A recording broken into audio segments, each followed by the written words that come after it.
Vita, a young girl in a dull pink dress, she sits alongside an elderly woman. She is soldering, she is welding pieces of glass. Next narrator moves to the house of Savita. Savita, who is a neighbor of Mukesh. She is a young girl. She is wearing a dull pink dress. She sits alongside an elderly woman welding the pieces of glass. As her, Savita's hands they move mechanically like the tongs of a machine. The narrator says that she wonders if Savita, she knows the sanctity, the auspiciousness of the bangles she helps make.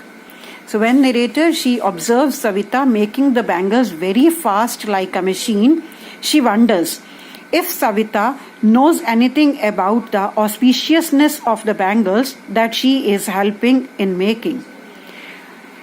It symbolizes an Indian woman's suhag, auspiciousness in marriage. The bangle symbolizes an Indian woman's suhag.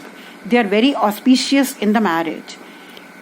This fact that bangles are very auspicious, it will dawn on Savita suddenly one day when her head is draped with a red veil and her hands dyed red with henna and red bangles rolled onto her wrist. Narrator thinks that Savita will understand the auspiciousness, the sanctity of the bangles the day when she herself will become a bride.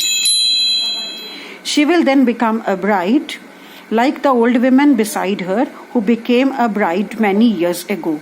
She still has bangles on her wrist but no light in her eyes. Savita's mother also became a bride one day. She still has bangles because Savita's father is alive, but there is no light in the eyes of her mother, no light of any joy. एक वक्त शेर भर खाना भी नहीं खाया, she says in a voice drained of joy. Savita's mother, she tells the narrator that they never could afford anything. She has not enjoyed even one full meal in her entire lifetime. That is what she has reaped out of bangle making. Her husband, an old man with a flowing beard, he says, I know nothing except bangles.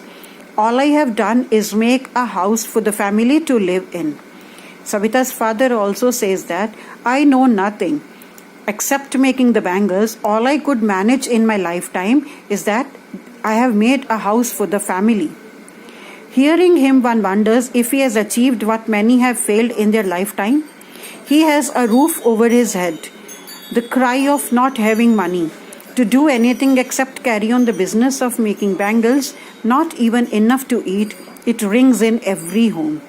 Every home in Firozabad, it cries that bangle making has never been a fruitful profession, that they could never get enough from the bangle making.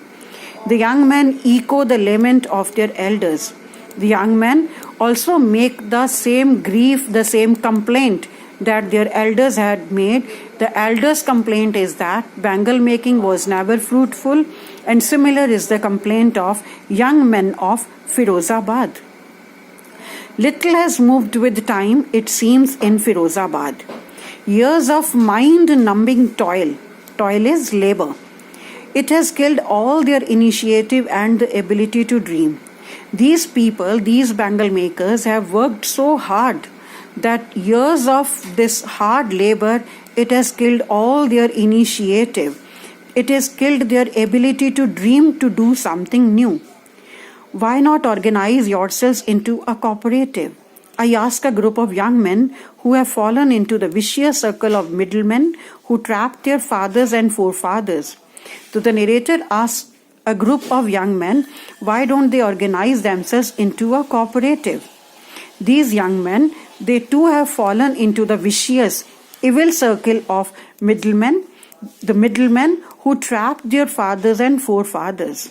The young man said, even if we get organized, we are the ones who will be hauled, who will be pushed by the police, beaten and dragged to jail for doing something illegal, they say.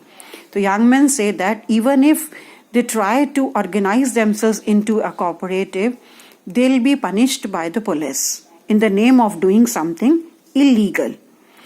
Second reason why they don't organize themselves into a cooperative is that there is no leader among them. There is no leader who can tell them to do something new. Nobody who could help them see things differently.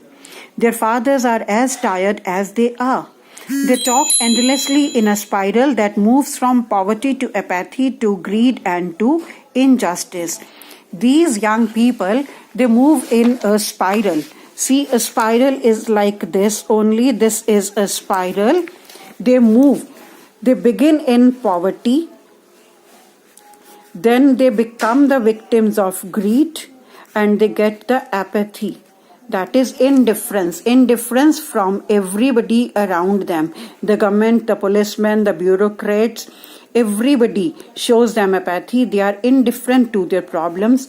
They begin in poverty.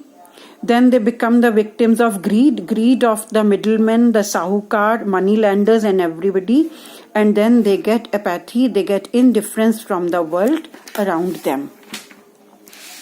So they move endlessly, they talk endlessly in a spiral that moves from poverty to apathy to greed and to injustice. They get injustice from every corner of the world. Listening to them, I see, the narrator says that she can see two distinct worlds. One of the family caught in a web of poverty, burdened by the stigma of caste in which they are born, and the other is a vicious circle of the sahukars, the middlemen, the policemen, the keepers of law, the bureaucrats, and the politicians.